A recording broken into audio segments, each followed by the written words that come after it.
My grandfather always said, "Uncursed with eternal life." I never believed him. Not really.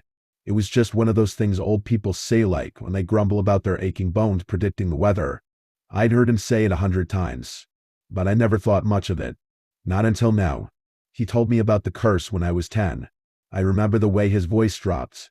The way his usually steady hands trembled when he spoke. He said it happened when he was a boy. Way back in 1867. In New York. He described it so vividly that I could almost see it through his words. The carriages clattered by. He had said. The sound of horses' hooves echoed in a perfect rhythm against the cobblestone. The air smelled like damp wooden horse shit, the way the city always smelled. I had just robbed a corner store, a stupid, reckless thing. I know, but I was desperate. I ran into an alleyway to hide. He told me that's when he knew something was wrong. It was dark in all the places it shouldn't have been. He said, the kind of dark that doesn't come from shadows, but from something else entirely. The air was thick, like syrup. The bricks of the alley walls weren't even laid by hands that didn't quite know how to lay bricks. And then I heard it. A whisper, not to his ears, but to his soul. He said it spoke to him, but he could never remember what it said. That part always stuck with me.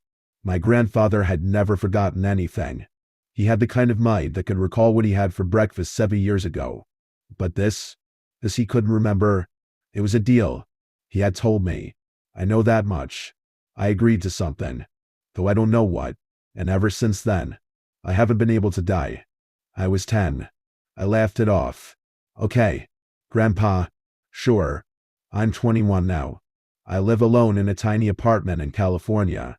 My grandfather died last year, and now, I think I understand, because I'm seeing things. At first, they were small things, little wrongs that I could explain away. Sometimes my apartment building had negative numbered rooms that shouldn't exist.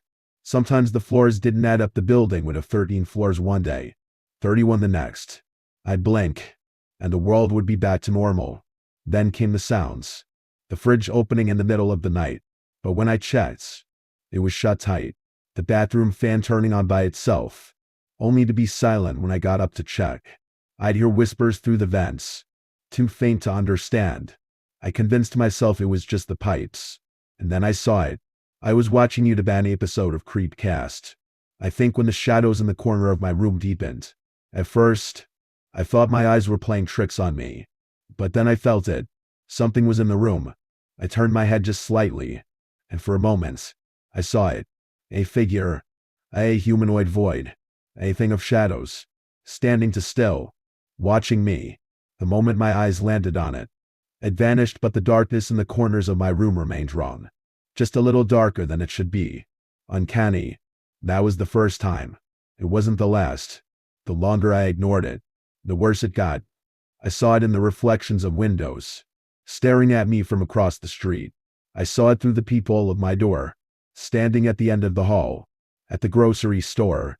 The candy aisle suddenly became filled with fish and meat, things that shouldn't be there. But no one else noticed. No one else ever noticed. I tried to act normal, to live my life as if nothing was wrong. But it hated that. Whenever I tried to relax, it would scream, not in a way anyone else could hear, only in my head, in my bones, vibrating through my teeth like nails scraping metal. When I tried to sleep, it would scratch me. I'd wake up to burning cuts on my arms, my legs, my back. When I went outside, I felt it hovering behind me, a pressure in the air just over my shoulder. I could never see it, and I knew it was there. Then the sleep paralysis started again. I've had it for years, waking up trapped in my body, mind screaming at my limbs to move while I suffocate in silence. It was terrifying before. Now, it's so much worse. The first time it happened after this all started, I woke up flat on my back, my body locked in place. The room was thick with darkness, and not the kind cast by the absence of light. This darkness breathed. And then, it was there, the figure, standing at the foot of my bed.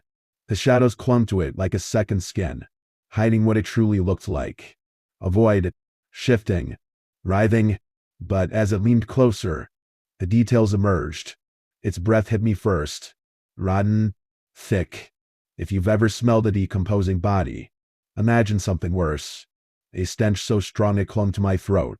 coated my tongue in the taste of rot, like decay mixed with cat piss. Sewage.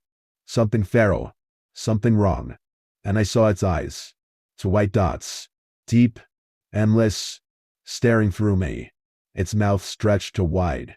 Its expression twisted into something that mimicked a human smile but didn't understand it. It was the mockery of a grin. A hollow parody of warmth. And then, I saw it clearly. For the first time, it had my grandfather's face. Or something wearing it. Its features were wrong stretched. Distorted. Its mouth too big. Its eyes too small. Its skin sagging like melting wax. It wasn't him. It was never him. And it wanted me to think it was. It hovered over me. Staring. Unblinking. Its mouth opened. It was going to whisper. It was going to tell me something. And then, I woke up. I always wake up before its peaks. For that small mercy, I am thankful. But I know it won't last. Because every night, it stays a little longer. And I have a horrible feeling. A dread so deep it suffocates me. What happens when it finally gets bored of watching? It is not my dog. I have a predictable morning routine. I get up for him, which gives me about 3 hours of solitude and quiet time before the rest of the family starts their day. I get the whole first floor to myself since everyone is sleeping upstairs. I spend about the first 2 hours doing my daily self-care, drinking coffee, and watching true crime mute of content. If I have enough time left over after all of that, I will lie back down on the couch for about 30 minutes, put in earbuds, and turn on some type of meditation. We have a big chocolate lab and a small dachshund Jack Russell mix. Our lab is built like a horse, but he's a big softie. He has never behaved aggressively in any way. He will bark sometimes, but the most noise he makes is just moving around the house. Sounds like a damn elephant stampede. Our little dog, on the other hand, is aggressive and barks when the wind blows. Nothing gets past her. She's always downstairs with me in the mornings as soon as I get up, but passes out in her dog bed by the couch. Our lab is usually asleep upstairs in my daughter's room, but sometimes when he hears me lay down on the couch, he will come barreling down the stairs wanting to go out. It irks me, but I get up, let him out, and then go back to whatever I was doing. I have learned to sit on the couch and wait a few minutes before getting comfortable to see if he's going to react to the noise of me sitting down. Sometimes he does wait until I am already playing my meditation in my earbuds to come down, but he is so big and loud I always hear him coming down the steps no matter how deep into the meditation I am in. Also, I can always sense him panting, pacing around me or sitting by the couch, so I know I need to get up. But here is when things started getting weird. A few mornings ago, I was almost done with my meditation and my timer was 3 minutes from going off. I did not hear him come down the steps or sense him pacing around. I suddenly smelled dog breath and it was strong. I slowly turned my head and he is sitting like a statue with his face really close to mine and just staring at me. Even when I looked over at him, he didn't move a muscle, just sat there like a statue and didn't budge. I thought to myself that he was being creepy, but figured he was just trying to be a good boy and not disturb me. I start getting up and finally he breaks out of the trance and goes to the door. I don't pay much attention to what he does after I let him back in, but sometimes he does go back upstairs to my daughter's room. I did take mental note that I never heard him or felt him that morning, but I just chalked it up as being in a deep meditative trance and having my meditation up louder than usual. The next morning I had not been on the couch yet. I came out of the bathroom around the corner and he was sitting there in the middle of the kitchen like a statue again, just staring toward the bathroom.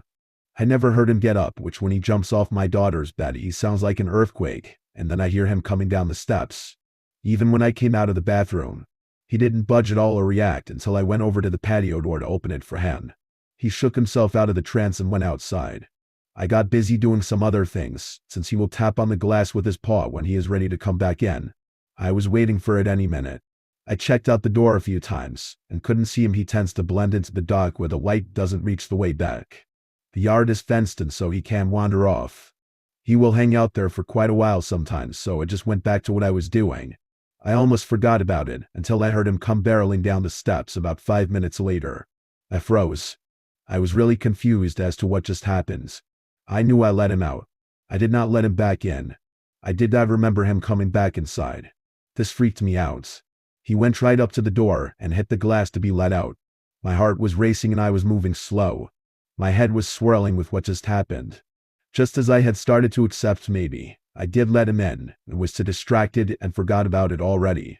I opened his sliding door and his haunches immediately raised. He sniffed the air for a minute, tucked his tail and turned around. Sliding all over the hardwood floors to get back up the steps, he is typically a really big wuss. Now my heart is like a jackhammer in my chest. He has never ever behaved or reacted in that way at all. My little dog is always reactive to him when he does get spooked, and she will immediately start yapping and wanting to charge wherever she thinks the threat is. I look over at her and she is completely out, just snoozing away like nothing is happening, which is unusual for her. It took me a while to rationalize all of this and come to a logical conclusion to push it off as some freak thing. Well, this morning, I am in the middle of meditation again, and I feel something breathing on me. I smell the most rancid dog breath ever. Both of my dogs have horrible breath, but this was like something died and rotted in the sun for days. It was so bad. I turn my head, and there is my dog, as still as a statue again, staring intently at me, except his eyes look darker, and drool coming out of the side of his mouth. He was also growling this deep guttural growl that I never heard from him before. Me have had him since a puppy and he is 5 now. He never behaved like this. I jumped up spooked, and it broke whatever trance he was in. He paced over to the door. I was concerned maybe he was sick with the drool, bad breath, and growling. I opened the door, watch him go down the back steps, while simultaneously hearing him come barreling down the steps from upstairs. Now I am thinking of this. I slam the sliding glass door shut and lock it, frantically searching the yard for whatever I had just let outside. My lab comes up and stands by me, looks out the door, and does the same thing as before. He tucks tail and books it back upstairs. This time my little dog does react, and she comes charging over to the sliding glass door. Usually she is ready to charge in and take on whatever it is, no matter how big or bad it smells. She will bark at the door until she is let out, but this time, she started whining and shaking intensely. This is very out of character for her. So now I am wondering, what the hell has been coming to me in the mornings impersonating my dog? How did it get past my little dog without so much as causing any reaction out of her the 3 times that it was right there? What is happening? I would think I am crazy and imagining shit if it wasn't for my dog's reactions. Most important, I am terrified of when it will be back, especially now that it has to know I am aware it is an OT my dog day. I live in a small town in the southern part of the United States. It's pretty lonesome and quiet. I'm retired and frankly don't have much to do these days. You see, my son and wife died in a car accident many years ago, and I never recovered. I just confined myself to my big, empty house in the countryside. This is probably why I noticed these strange circumstances so quickly. Something about the shadows in my home was just off. I'd often feel as if I had seen movement in them, only to turn and look and nothing was there. Now this could all be chalked up to loneliness and aging. The mind tends to wander when you're by yourself, and even more so as you grow older. I soon learned that this was not the case. The following week, several of my neighbors began to tell me of their strange encounters. Each of these experiences shared the same characteristics. They too had talked about a shadow moving in the corner of their vision, and it escalated from there. I was shown cuts on hands, necks, and legs of several people. They claimed, after seeing the shadow, they heard a rustling sound and then were quickly cut with a thin object. But nothing was there. No one could make any sense of it, and it began to become the talk of our small town, until one night, I lay in my lonely bed, almost drifting off to sleep, when I heard a rustling noise.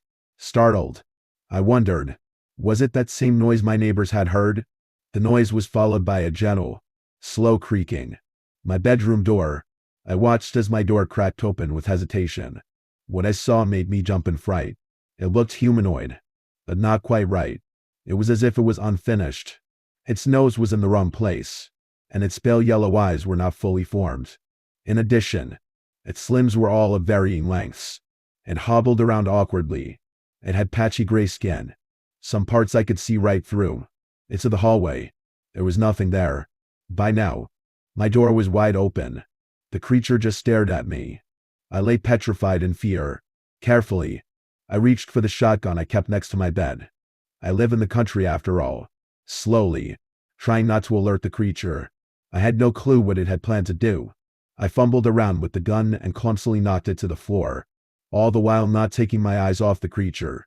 It screeched and retreated into the shadows. I didn't know what to do now, but I certainly wasn't going in that hallway. I lay waiting, anxiously anticipating what would happen next. Eventually, I saw a weary set of lopsided fingers wrapping around the doorframe. I grabbed my gun, trying not to make a sound. When the creature showed its misshapen face again, I fired a shot. I missed, instead tearing apart my door frame. I had no choice but to wait again. It looked like it was going to be a standoff for the rest of the night. I just prayed that 1. Bullets could kill it, and 2. I wouldn't run out of ammo. After about 3 minutes of staring into the shadows, something was different. It appeared that the creature was being formed by the shadows itself. I watched as it came to life, before I could finish. However, I blasted it with my gun. It came hurtling towards me, only to be completely incapacitated by the shot. My heart raced. Who knows what would have happened had I not hit it? I heard that rustling noise yet again. A single piece of paper fell to the floor where the creature once was. It felt like I watched it fall in slow motion. I carefully crept away from my bedside and picked it up.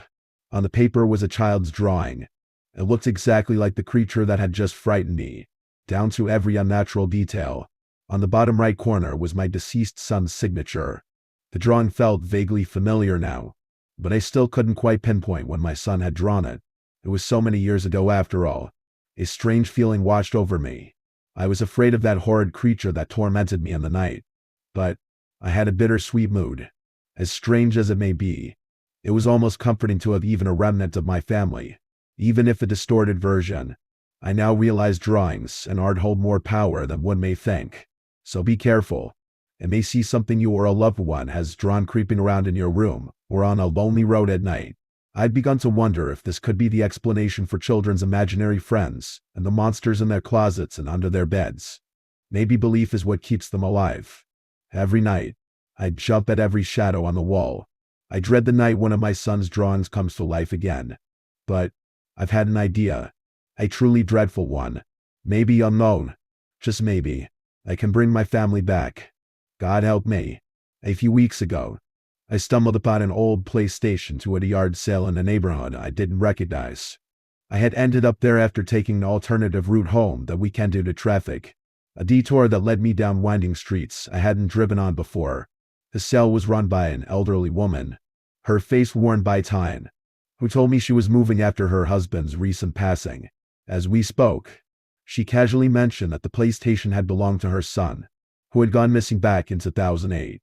She didn't offer much more than that, but something in her eyes, distant and clouded with sorrow, made me wonder if there was more to the story. She said her son was never found, and after that, she didn't say much more of anything. Anyway, after another few minutes of scanning, I bought the PlayStation and took it home, eager to relive some old gaming nostalgia. I began my trip down memory lane by cleaning the system and inspecting the previous owner's game case and memory card contents. But as I continued, something felt off. The memory cards were all full, with strange, incomplete save files, as if the data had been corrupted. One file in particular caught my eye. It was labeled Finding Mom, and though it looked like a standard game save, I felt a strange pull to open it. When I selected it, instead of loading game data, an application for the game Mercenaries popped up. There wasn't a disk in the system. I instantly gathered that it wasn't the typical Mercenaries game I remembered. The graphics were distorted, and the characters in the game looked wrong, like twisted versions of people I should know. The map was eerily familiar, but it wasn't quite my neighborhood. As I explored the game, the unsettling confirmation hit me. I wasn't just playing a game. As I followed the game's path, things got creepier. I noticed the neighborhood in the game was dissimilar to mine, and with Goosenst, I felt compelled to try and find my house. The streets were laid out just like the ones I grew up on, and after a few turns, I found myself approaching a house that looked far too much like my own. The crooked fence, the overgrown bushes, it was uncanny. As I walked up to the door in the game, the screen flickered, and a new prompt appeared. A note materialized, scrawled with what looked like rushed handwriting. Go to the old tree by the park. You'll find what you seek. It didn't make sense, but it felt important. My heart raced as I realized something was hid on just beyond the next turn in this warped version of my own world. I followed the game's instructions, going toward the closest park I know of near my house, my pulse quickening with each step. The old oak tree by the park appeared ahead, It looked almost exactly like the one in real life, only darker and more foreboding. As I approached the base of the tree in the game, the screen flickered again, and this time, something new appeared in an old, weathered photograph pinned to the trunk of the tree. I squinted at the image, my heart racing. The picture wasn't part of the game at all. It was a real-life photograph. The man in the picture was someone I recognized, someone I'd seen before. I stood frozen, staring at the photo, my mind racing to make sense of what was happening. But before I could process it, the game abruptly ended. The screen flashed black, and then the PlayStation shut down, restarting itself. I tried again, my hands trembling as I powered the system back on. This time, I quickly navigated to the same file, eager to see if there was more. The same sequence played out. I walked through the distorted neighborhood, found my house, followed the path to the tree, and once again, the photo of the man appeared. And no matter how many times I tried, no matter how many times I loaded the game, it always ended at that same tree, with the same photo, and the system would restart itself. There was no continuation, no explanation, just the same eerie loop that led me nowhere. But now, I found myself questioning something deeper. Who was the man in that photo? And why did his face look so familiar? Could he be her son? I couldn't shake the feeling that I knew him. But from where? The more I stared at the picture, the more unsettling it became, and the more I realized I had no idea how or why his face was lodged in my memory. Something about it felt wrong, like I was being drawn into a memory I couldn't quite access, and it was driving me to the edge of madness. I left the PlayStation sitting on the desk while I showered and ate dinner, the memory of that strange photograph and the endless loop weighing heavily on my mind. I couldn't bring myself to play it again, not tonight. It felt like the game was toying with me, pulling me deeper into something I didn't understand. I packed everything back up into the box, the controllers, memory cards, games, and the PlayStation itself, trying to shove the creeping unease down. I had to step away from it for a while. I figured maybe I could find answers later, when I wasn't so consumed by the weirdness of it all.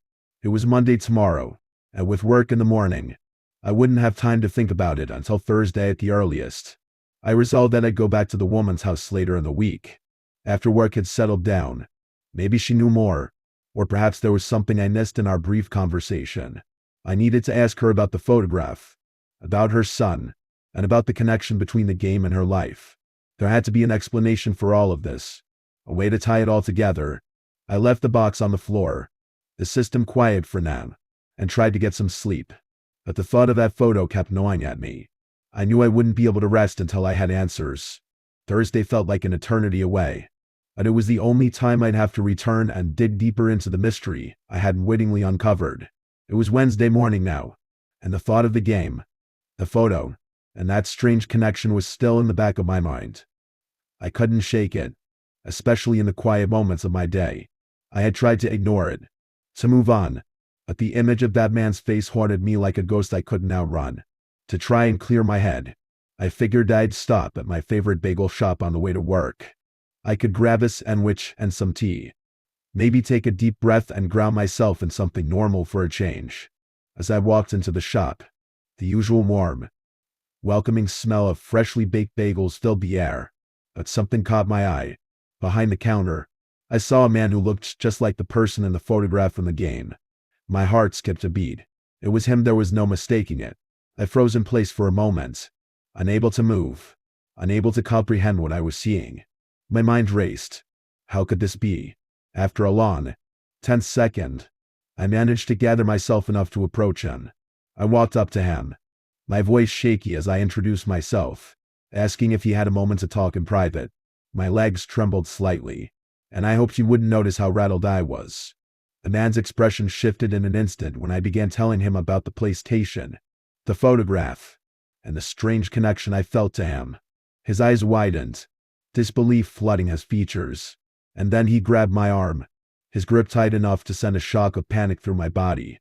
He looked me dead in the eyes and, with a voice sharp and urgent, demanded, "I need to see ITNOW." His tone was so intense that I couldn't respond for a moment. It was as if something deep inside him had snapped. His eyes locked on mine, desperate, frantic. I was paralyzed, unsure what to do. Without another word, he yanked me toward the door, I didn't know what else to do, so I let him drag me outside. I barely had time to process the events as he hurriedly climbed into the passenger seat of my car. His urgency had me on edge as I drove back to my place, unsure if I was making a dangerous mistake. But there was no turning back now. When we arrived, I took him inside, trying to steady myself. Even though my pulse was still racing, I led him to my desk, presented him with the box, and plugged the PlayStation back in. Feeling the weight of the moment hang in the air, I showed him a save file labeled Finding Mom, and he immediately froze, staring at the screen. He played through the game in complete silence. The moments passed slowly, his face hardening as the game played out. When we reached the part with the photograph at the tree, his breath hitched, and I could see the recognition in his now burning red eyes. His hands trembled as he turned toward me, his voice barely audible. "Where did you get this?" I told him about the yard sale and the woman who sold me the PlayStation. His face drained of color as he leaned back, his eyes locked onto the screen. "That's the house I grew up in," he whispered, his voice tight. "I still own it, but it's been condemned for 17 years. He trailed off, his words hanging in the air, and he fell silent. The intensity in his gaze deepened, as if something about the house, the game, both had unlocked something in him. My mother was kidnapped by my father when I was 7. I lost this when I was taken into foster care. Another 30 seconds passed, which felt like hours. Then, without another word, he rushed to pack everything back into the box. His movements were hurried, frantic, as he slammed the controllers, memory cards, and games back into the cardboard. He didn't look at me, didn't give me another chance to speak. As quickly as he came, he was gone, the door slamming behind him as he left with the PlayStation. The bagel shop was closed the next day and empty by the day after, with leasing available signs posted by the end of the week. He never gave me his name. He never told me where he was going. I have no idea where to find him or if I'll ever hear from him again. I've since visited the house, and though it's not boarded up and broken down, it's more desolate than I remember that day. I'm left with more questions than answers and no idea what the fuck just happened. If anyone has any idea what this could mean, beyond the obvious scary movie answers or what I should do next, I'm all ears.